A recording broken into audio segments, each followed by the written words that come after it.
আপনি কী করলেন বলেন? আইন মেনেছেন? আপনারা আইনকে কী মনে করেন? আইন কি আপনাদের পকেটে থাকে চীনাবাদাম? ইচ্ছা হলো খাইলাম, ইচ্ছা হলো ফটো এলাম, ইচ্ছা হলো কাউকে দিয়ে দিলাম। এটা শেখ হাসিনা করতো, তাকে আমরা স্বৈরাচারী বলতাম। আপনারা তো তার চেয়ে বড় স্বৈরাচারী হয়ে গেছেন। কোনো অভিজ্ঞতা নাই, কোনো যোগ্যতা নাই, উপদেষ্টা হয়ে বসে আছেন আর এগুলি করছেন। একটা অস্ত্রের দাম কত? আমি যতটুকু জেনেছি, একটা আপনার বোধহয় খুব সম্ভবত স্মল আর্মস, যতটুকু আমরা বুঝতে পেরেছি, পিস্তল অথবা রিভলভার কিছু একটা হবে। অ্যাভারেজ দাম হলো 2 থেকে 2.5 লাখ টাকা। দামি আরও দামি আছে। আপনি 2 থেকে 2.5 লাখ টাকা পেলেন কোথায়? আপনি কী এমন সম্পদ আছে? আপনি জমিদারের পুত্র নন, এটা আমরা জানি। আপনার বাবা যে স্কুল শিক্ষক, এটাও আমরা জানি। আপনি কোথায় পেলেন? আপনি কয় টাকা বেতন পান?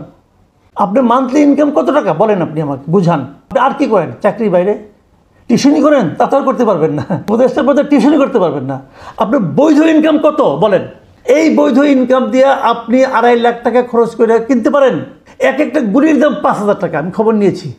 রিভলভারে একটা গুলির দাম 5,000 টাকা। এই উপদেষ্টা মণ্ডলীতে আমার বিবেচনায় সবচেয়ে অনভিজ্ঞ এবং সবচেয়ে কম বয়স্ক ব্যক্তি এই আসিফ মাহমুদ সজীব ভূঁইয়া। কিন্তু আলোচনা এবং নানা কর্মকাণ্ডের মাধ্যমে মানুষের কথাবার্তায় সবশেষ যে ঘটনাটা ঘটল সেটা হলো যে মরক্কো যাওয়ার পথে, মরক্কোতে একটা সেমিনারে অংশ নিতে গেছেন, যাওয়ার পথে এয়ারপোর্টে যাওয়ার পর ওনার লাগেজের মধ্যে পাওয়া গেল অস্ত্রসহ একটা ম্যাগাজিন। অস্ত্রসহ ম্যাগাজিন নিয়ে এয়ারপোর্টে প্রবেশ করা একটা ক্রিমিনাল অফেন্স। কথা পরিষ্কার ভাই, ক্রিমিনাল অফেন্স, একটা ভয়ঙ্কর অপরাধ। এই কাজ আপনি করেন, আপনাকে জেলে যেতে হবে, কোনো সন্দেহ নাই। আমার স্পষ্ট মনে আছে বছর কয়েক আগে এরকম আওয়ামী লীগের একজন নেতা, তিনি অস্ত্রসহ এয়ারপোর্টে ঢুকে গিয়েছিলেন। ওই লোকের জেল হয়েছিল স্বৈরাচারী আমলে, কিন্তু স্বৈরাচারী সরকারও এই আইনটা প্রয়োগ করেছিল, তার জেল হয়ে গিয়েছিল। এক্ষেত্রে কি হলো? উনি উপদেষ্টা মানুষ।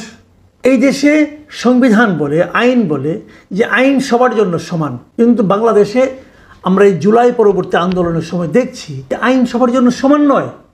ওনার জন্য আইন সমান নয়, ওনার কিছুই হয়নি। উনি সেই অস্ত্রটা ওনার প্রটোকল অফিসারের কাছে দিয়ে উনি চলে গেছেন। কেউ ওনাকে আটকায়নি, কেউ ওনাকে বলেনি আপনি একটা বেআইনি কাজ করেছেন, কেউ ওনার কাছ থেকে কোনো ধরনের মুচলেখা পর্যন্ত নেয়নি, যেন কিছুই হয়নি, যেন কিছুই হয়নি। এই হলো এই দেশের আইনের শাসনের নমুনা। এখন এই ঘটনা যখন ঘটেছে তখন নানা ধরনের কথাবার্তা কিন্তু এটা নিয়ে এসেছে। অনেকে আবার এমন প্রশ্ন করেছেন, আমি গতকালকে থেকে আজকে পর্যন্ত আমি বেশ সোশ্যাল মিডিয়াতে দেখলাম, অনেকে প্রশ্ন করেছেন যে উনি অস্ত্রের লাইসেন্সটা পেলেন কীভাবে। মানে বাংলাদেশে বেসরকারি যে কোনো পাবলিক একটা অস্ত্র কিন্তু লাইসেন্স আকারে নিতে পারে, তার জন্য কিছু নিয়ম আছে। অস্ত্র পেতে গেলে আপনাকে যে কাজটা প্রথমেই করতে হবে, আপনার বয়স হতে হবে কমপক্ষে 30 বছর, 30 বছর, 30 থেকে 70 বছর আপনার বয়স থাকতে হবে। 30-এর কম হলে আপনি অস্ত্রের জন্য আবেদনই করতে পারবেন না। 2 নম্বর যে ধারাটা লাগবে সেটা হলো, যদি আপনি ছোট অস্ত্র নেন, স্মল আর্মস, পিস্তল, রিভলভার, সেক্ষেত্রে আপনার অর্থনৈতিক সচ্ছলতা এমন থাকতে হবে যে আপনি প্রতি বছর কমপক্ষে 3 লাখ টাকা আয়কর দেন। যে 3 লাখ টাকা আয়কর দেয় তার আয় কত হতে পারে ধারণা করতে পারেন। তো আপনার বাৎসরিক আয়কর হতে হবে মিনিমাম 3 লাখ টাকা। এইভাবে আপনি বিগত 3 বছর আয়কর দিয়েছেন সেই সার্টিফিকেট আপনাকে আপনার অ্যাপ্লিকেশনের সঙ্গে জমা দিতে হবে। এটা হলো অস্ত্র পাওয়ার একটা ন্যূনতম যোগ্যতা। এরকম যোগ্যতা সবার থাকলে সবাই অ্যাপ্লাই করলে সবাই অস্ত্র পাবেন তা কিন্তু না। তারপরে সেটা আবার জেলা প্রশাসন তারা বিচার বিশ্লেষণ করবেন, তারপরে দেবেন। তো আসিফ মাহমুদ ভূঁইয়া কীভাবে অস্ত্র পেলেন? ওনার বয়সটা 26 বছর, আর ওনার 3 লাখ টাকা আয়কর দেওয়ার অ্যাবিলিটি আছে বলে আমি বিশ্বাস করি না।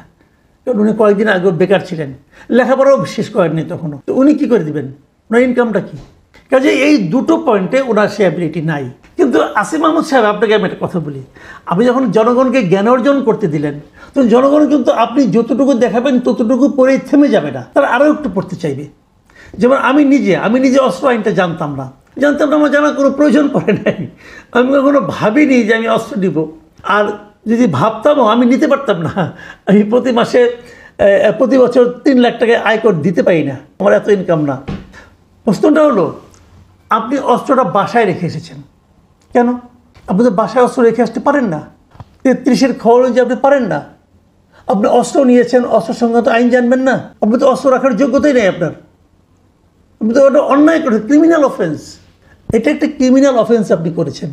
কেন রেখে আসছেন বাসায়? অস্ত্র এমন একটা জিনিস, আপনি অস্ত্রের কোনো একটা পার্ট কারো হাতে হস্তান্তর করতে পারবেন না, এটা আপনার ব্যক্তিগত। আপনার বাবাকেও দিতে পারবেন না, আপনার মাকেও দিতে পারবেন না। ঠিক আপনি জানেন? আপনি তো জ্ঞান অর্জন করার জন্য জনগণকে মাঠে নামাই দিলেন। জনগণ কিন্তু মাঠে নেমে গেছে। আমার মতো লোক যখন নামছে, অনেক লোকই নামছে। তো জ্ঞান অর্জন করতে পাইলাম যে আপনি একটা ক্রিমিনাল অফেন্স করছেন। তারপর আপনি কী করছেন? আপনি যে ম্যাগাজিনটা আপনার কাছে ধরা পড়েছে সেটা আপনি আপনার প্রোটোকল অফিসারকে দিয়ে দিয়েছেন। আপনি ওই ম্যাগাজিনটা আপনার প্রোটোকল অফিসারের কাছেও দিতে পারেন না, পারেন না। আপনাকে ওটা জমা দিতে হবে আপনার নিকটবর্তী থানায়।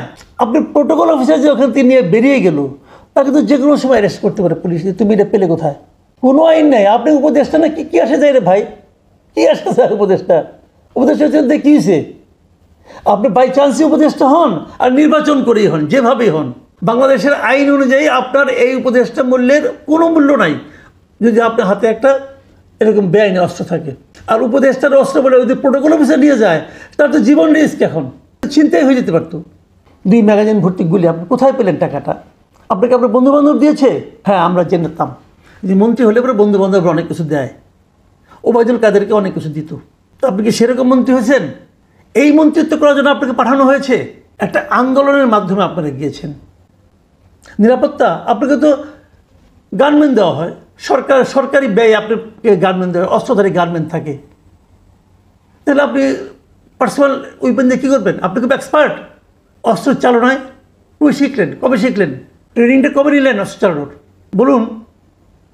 এই বিষয়গুলি কিন্তু মানুষের মনে মুখে মুখে এই প্রশ্নগুলি ছড়িয়ে যাচ্ছে।